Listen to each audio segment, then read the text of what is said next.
Hello, dear students. I am back with a new chapter and new topic. The name of the chapter is Time and Motion, and the topic which we are going to discuss today is time and measurement of time. In our everyday life, all activities throughout the day are time bound. For example, if you get late to reach the school, the doors may get closed. If you get late to railway station, you may miss the train. We are given a fixed interval of time to finish our exam paper. Otherwise, paper छूट सकता है. In fact, we have grown up listening to the dialogue, बेटा जल्दी करो, school के लिए late हो जाओगे, अरे जल्दी करो, ऑफिस के लिए लेट हो जाओगे, and so on. All the above examples indicate the importance of time. Ancient methods of measuring time. In earlier times, people used the events or phenomena which repeated regularly to measure time. For example, a day was the time between one sunrise to the next. One full moon to another full moon was considered to be the 1 month. From one season to another, etc. These time intervals, however, could not be used as the standard units of time because these time intervals are long. These time intervals change from place to place and from time to time. History of time and its facts. Primitive methods of measuring time. प्राचीन समय में simple observation के द्वारा stars को देखकर, seasons के change होने को देखकर, डे एंड नाइट कैसे स्टार्ट होते हैं, they come up with a very primitive method of measuring time. This was necessary for planning nomadic activity, farming, secret feeds, etc. The earliest time measurement devices before clocks and watches were the sundial, hourglass, and water clock. We are going to discuss about sundial first. Ancient Egyptians invented it. It was widely used in ancient time. It measures time depending on the position of the sun.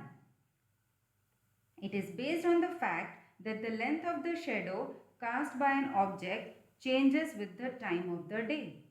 आप लोगों ने भी कई बार notice किया होगा, if you are standing in an open ground or open area and if the sun is there, sun is shining brightly, then your shadow, different time of the day, your shadow is at different positions and even the length of the shadow is different.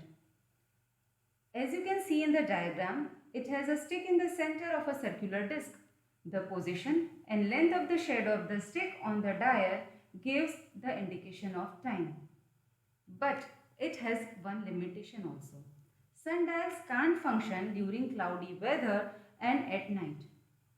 In the diagram below, you can see the largest sundial of the world, which is located in Jantar Mantar, Jaipur. Now next is water clock.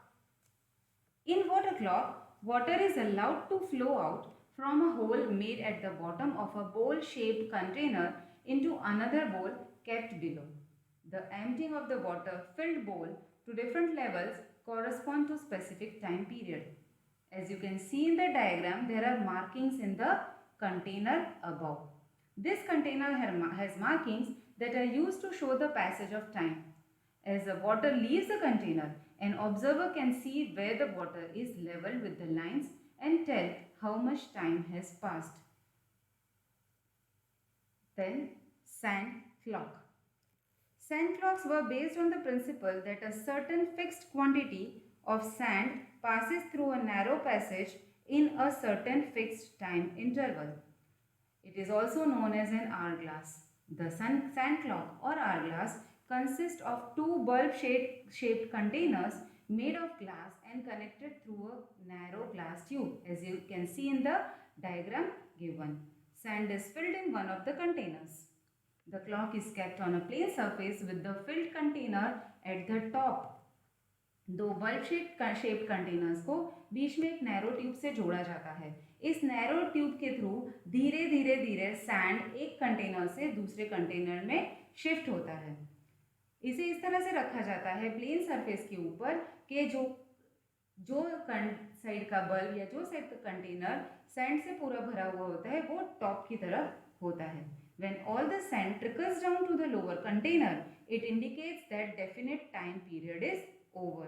Normally ये 1 घंटे का होता था. That is why it is known as an hourglass. Then candle clock. As the name suggests, it uses a candle with nails inserted into it at fixed gaps. As you can see in the diagram given, the candle is kept on a metal plate. When the candle burns to the point where the nail is fixed, the nail falls on the metal plate, producing a sound. Candle चलने पर wax melt होता है और जो nail उसमें insert किया होता है, it drops down on the metal plate and it produces a sound. This happens at regular interval. As you can see in the diagram given, 1 mark is equal to 20 minutes, but it can be of different intervals also. Next is pendulum clock. It was Galileo Galilei in 1583 who suggested that a pendulum can be used to regulate clocks. In 1658, Huygens actually used the pendulum to regulate the motion in clocks. A simple pendulum consists of a rod or thread attached to a rigid support at one end and a small mass which is known as a metal bob at the other end. एक simple pendulum जो होता है उसमें एक rod या thread को एक rigid fixed support के साथ जोड़ा हुआ होता है और उसके दूसरे एंड पर एक मेटल का मास, एक वेट होता है which is known as a bob रखा जाता है. When the bob attached to the thread is pulled to a side and released, it swings down due to the effect of gravity.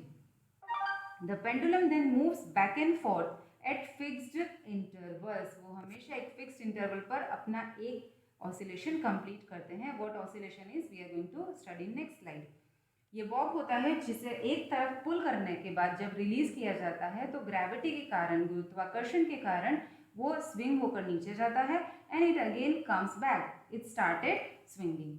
This back and forth motion of a simple pendulum is an example of periodic or oscillatory motion.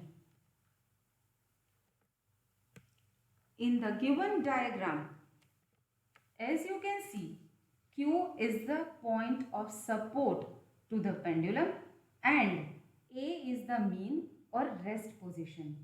Q जो है एक rigid fixed support है जिस पर thread या rod को attach किया जाता है और जब ये मेटल का बॉब होता है वो जब रेस्ट पोजीशन में होता है, when it is not moving, तब जब ये सेंटर में होता है, दैट इज अ मीन और रेस्ट पोजीशन जो इस डायग्राम में ए से इंडिकेट की गई है.